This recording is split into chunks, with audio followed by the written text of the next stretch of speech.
শুভ সকাল আমার প্রিয় বন্ধুরা। তো তোমরা কেমন আছো? আশা করছি তোমরা যে যেখানেই আছো সকলেই ভালো আছো, সুস্থ আছো।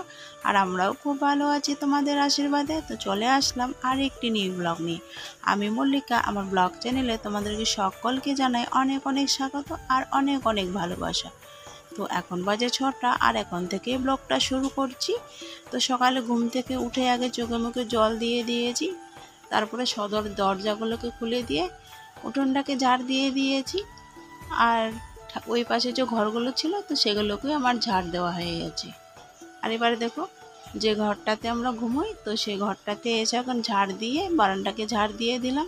তারপরে দেখো বিছনাটা গুছিয়ে নিচ্ছি। আর কালকে কি বলো তো বন্ধুরা, কালকে তো ওই যে সকালে গেছিলাম বাবার বাড়িতে, তো সকালবেলায় মুড়ি টুড়ি খেয়ে গেছিলাম। তারপরে ওখানটায় গিয়ে তো অনেক কাজকর্ম ছিল, আর যেহেতু আমার বোনের আশীর্বাদ ছিল তো অনেক বাড়িতে লোকজন আত্মীয় স্বজন এসেছিল। তো সবাই মিলেই আর কি রান্না বান্না এটা সেটা কাজ হাতে হাত মিলে কাজ করেছি। আর অনেকটাই শরীরের মধ্যে ধকল গেছে। আর আবার রাত্রেবেলায় খাওয়া দাওয়া করে আবার রাতারাতি চলে এসেছি আমরা, কারণ হচ্ছে আমাদের আবার লেবার নেওয়া হয়েছিল বেগুনের জমিতে। সকাল হলেই তো আবার লেবার চলে আসবে, আর লেবারদের সাথে না থাকলে না মানে লেবারগুলো কাজ করতে চায় না। তো সেই জন্য আমরা রাতারাতি চলে এসেছি। তারপরে দেখো কালকে যে কাপড়গুলো পরেছিলাম তো বিকেলবেলায় একই বাবাদের বাড়ির ওদিকে একটু খালি বৃষ্টি হয়েছিল, তো কাদা কাদা হয়ে গেছিলো, তো কাপড়গুলো নোংরা হয়ে গেছিলো। আর ছোট বাচ্চা তো জানোই যে কাদা মাটিতে খেলে জামা কাপড় নোংরা হয়ে যায়। তো সেই কারণে যে কাপড়গুলোকে এখন আমি স্রাব জলে ভিজিয়ে দিয়ে ভালো করে ধুয়ে নিচ্ছি। আর দেখো এখন কিন্তু সবাইকে আমি স্নান করে দিব, আমার মেয়েকে ছেলেকে তো সবাইকে আগে, তার আগে আমি কাপড়গুলোকে ধুয়ে নিচ্ছি। তারপরে ওদেরকে স্নান করিয়ে দিব, আর আয়ুষকে তো স্কুলে পাঠিয়ে দিব। তো দেখো, তো আমার সাথে সাথে কিন্তু আমার মেয়েও কিন্তু কাপড়গুলো ধুয়ে নিচ্ছে, কেচে নিচ্ছে আর কি। তো ওকে কাপড় না দিলে ওই যে একটা লাল জামা আছে, তো ওই লাল জামাটা ওর খুব পছন্দ আর কি, মানে যখনই দেখতে পায় তো সেই নতুন জামাটাই শুধু পরতে চায় আর কি। তো ওটাই আর কি নেওয়ার জন্য একটু ইয়ে করছিল আর কি, তো আমি দেইনি। তো বললাম যে এটা ভালো করে ধুয়ে নিলাম আর নোংরা করো না। তো দেখো আমার কাপড়গুলো কিন্তু ধোয়া হয়ে গেছে, আর এখানে মেয়েকে দুই জামাটা নেওয়ার জন্য আর কি কান্না করছিল, তো আমি দেইনি, সেই জন্য রাগ করে বসেছিল। তো কাপড়গুলো ধুয়ে নিয়ে আসলাম। তারপরে দেখো ওই ঘরের যে চালগুলো রয়েছে তো সেগুলোকে তো আমি মেলে দিচ্ছি। তো বন্ধুরা তোমরা ব্লগটা দেখতে থাকো।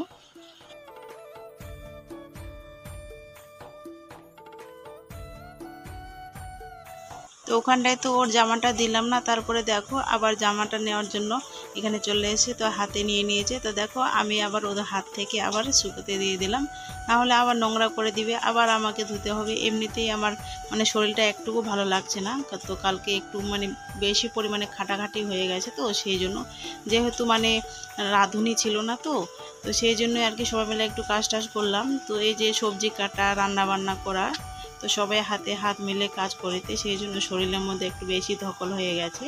তারপরে দেখো স্নান টান করে পুজো টুজো দিয়ে কিছু মুড়ি খেয়ে অল্প একটু মুড়ি টুড়ি খেয়ে তো দেখো বেগুনের জমিতে চলে এসে, তো লেবারগুলো চলে এসছে, তো ওদেরকে আর কি কাজটা দেখিয়ে দিতে চলে আসলাম। আর দেখো আর রান্না করার জন্য আর কি আমরা কয়েকটা বেগুন তুলে নিব। তো দেখো এই যে এই বেগুনটা তুলে নিব আর কি।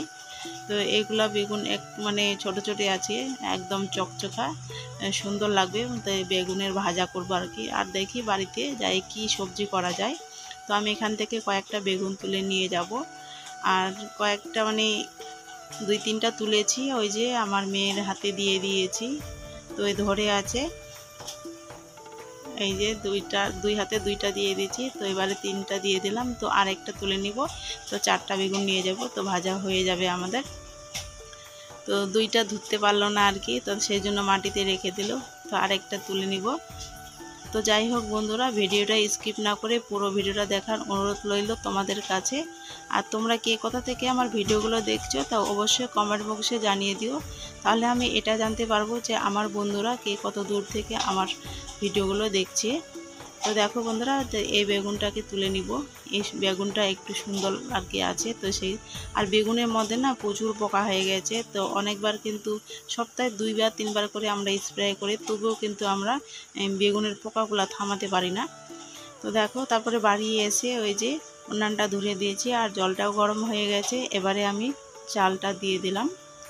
তো দেখো তারপরে হচ্ছে ওই যে ওইদিকে ভাতটাও হতে থাক আর আমি এদিকে বেগুন ভাজার জন্য বেগুনগুলোকে কেটে নিচ্ছি। আর যারা যারা আমার পুরনো বন্ধু হয়ে আছো তো তাদেরকে তো আমার অসংখ্য অসংখ্য ধন্যবাদ। আর যারা নতুন বন্ধু হয়ে এসেছো তো তাদেরকে বলবো যে আমার পাশে থাকার। তো দেখো আমার রান্না বান্না এদিকে কমপ্লিট আর রান্নাঘরটাকে এখন ঝাড় দিয়ে দিচ্ছি। আর যে নোংরাগুলো ঝাড় দিয়ে বেরোলো তো সেগুলোকে এক গামলার মধ্যে নিয়ে নিলাম। তারপরে দেখো বাসনগুলোকে আমি ধুয়ে রান্নাঘরে রেখে দিলাম। আর কাপড়গুলো তো শুকিয়ে গেছে, তো কাপড়গুলোকে এখন তুলে নিব। আর প্রচুর পরিমাণে কিন্তু রোদ উঠেছে আর কিন্তু দুপুর হতে হতে না হতেই আর কি কাপড়গুলো শুকিয়ে গেছে। তো কিছু কিছু কাপড় শুকোয়নি, তো সেগুলোকে একটু উল্টে পাল্টে দিব। আর যেগুলো শুকিয়ে গেছে তো সেইগুলোকে আমি তুলে নিয়ে যাব ঘরে। তারপরে দেখো এই আয়ুষ কিন্তু স্কুলে গেছিলো, তো স্কুল থেকে চলে এসছে। এই যে এই কান্না করছে, খালি ঘুম থেকে উঠলো কান্না করছে। হ্যাঁ খুলো, জামা প্যান্ট খুলো। তো দেখো বন্ধুরা আইস স্কুল থেকে এসে ওই যে আনারস ওর ঠাকুমা কেটে দিয়েছে, আনারস মাখা করে দিয়েছে লবণ মশলা দিয়ে। তো এইটুকু খেলো, খেয়ে দিয়ে এইটুকু আর খেতে পারলো না। তো দেখো আমার শুয়ে গেছে, ড্রেসগুলো এখানেই রয়েছে, এখনো গুছায়নি। খাও খাও, ওইটুকু খেয়ে নাও। ভাত খাওয়া, ভাত দিব। হ্যাঁ ভাতও খেতে চাইছে না।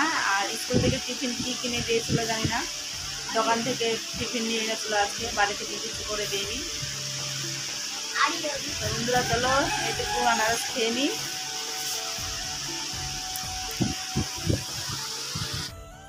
আনারসগুলো খেয়ে তারপরে আয়ুষকে ভাত দিয়ে দিয়েছিলাম। তো ভাত টাত খেলো, খেয়ে দিয়ে যে বাসনপত্র ছিল তো সেই বাসনপত্রগুলো মেজে ধুয়ে রান্নাঘরে রেখে দিয়েছি। তারপরে দেখো উঠোনটাকে ঝাড় দিয়ে দিয়েছি। আর আমার মেয়েকে বললাম যে তোমার দাদার সাথে একটুখানি খেলো আর আমি ঝাড়টা দিয়ে দিই। তো ওর দাদার সঙ্গে থাকবে না, খেলবে না, সেই জন্য কান্না করছিল। আর ওইরকম করেই কোলে করেই আর কি ঝাড়টা দিয়ে দিলাম। আর সকালবেলা যে কাপড়গুলো কেচে দিয়েছিলাম তো কাপড়গুলো তুলে ঘরে রেখে দিয়েছিলাম। তো এবারে কাপড়গুলোকে গুছিয়ে আর এখন দেখো শোকেসের ভিতরে ঢুকিয়ে রেখে দিচ্ছি। তো এগুলো আর দরকার নেই সেই জন্য, আর যখন প্রয়োজন পড়বে তখন আবার বের করে নিব। আর এদিকে দেখো আমার মেয়ে কিন্তু ওই জামাটা আর কি তো আবার দেখতে পেয়েছে, তো সেই জন্য দৌড়ে এসে জামাটা নিতে চাইছিল। তো কিন্তু আমি দিলাম না বলে সেই জন্য বসে বসে কান্না করছে।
তো সন্ধ্যাবাতি দিয়ে তারপরে হচ্ছে আয়ুষকে পড়াতে বসেছিলাম। তো 1 ঘন্টার মতন আর কি পড়ালাম।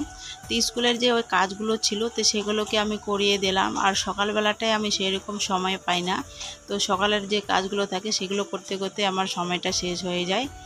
তো দেখো তারপরে আমি ভাতটা আর কি চাপিয়ে দিয়েছি। তো ভাতটা আমার হয়ে গেছে। আর এখন আমি রসুন আর হচ্ছে শুকনো লঙ্কা ভেজে নিচ্ছি। তো রসুনটা ভাজা হয়ে গেছে, তো এগুলো হচ্ছে এখন বেটে নিব আর কি। তো অনেক দিন ধরে আর কি রসুন বাটা খাওয়া হয়নি, তো আজকে ইচ্ছে হলো যে আজকে রসুন বাটা দিয়ে ভাত খাবো, তো সেই জন্য রসুনের বাটা করব আর কি। তো দেখো এই যে রসুনগুলো ভাজা হয়ে গেছে, লাল লাল করে ভেজে নিয়েছি আর কি। আর এগুলোকে একটু হাত দিয়ে ডলে দিচ্ছি, কেন হচ্ছে উপরের যে খোসাগুলো রয়েছে তো সেগুলো আর কি ঝরে যাবে। আর হালকা করে একটু আর কি ঝেড়ে নিচ্ছি, তাহলে ভালো পরিষ্কার হয়ে যাবে। তো এগুলোকে আমি এখন বেটে নিব আর কি। তো বন্ধুরা, আজকের ভিডিওটা তোমাদেরকে কেমন লাগলো? তো ভালো লাগলে লাইক, শেয়ার, কমেন্ট করো। আর যারা যারা আমার চ্যানেলটাকে এখনও পর্যন্ত সাবস্ক্রাইব করোনি, তো প্লিজ আমার চ্যানেলটাকে সাবস্ক্রাইব করে দিও। পাশে থাকা যে বেল আইকনটি রয়েছে সেটাকে অন করে দিও। আর যখনই আমি ভিডিও আপলোড দিব, তো সবার আগে তোমাদের কাছে ভিডিওগুলো পৌঁছে যাবে। তো তোমরা ভালো থেকো, সুস্থ থেকো। তো সবাইকে গুড নাইট।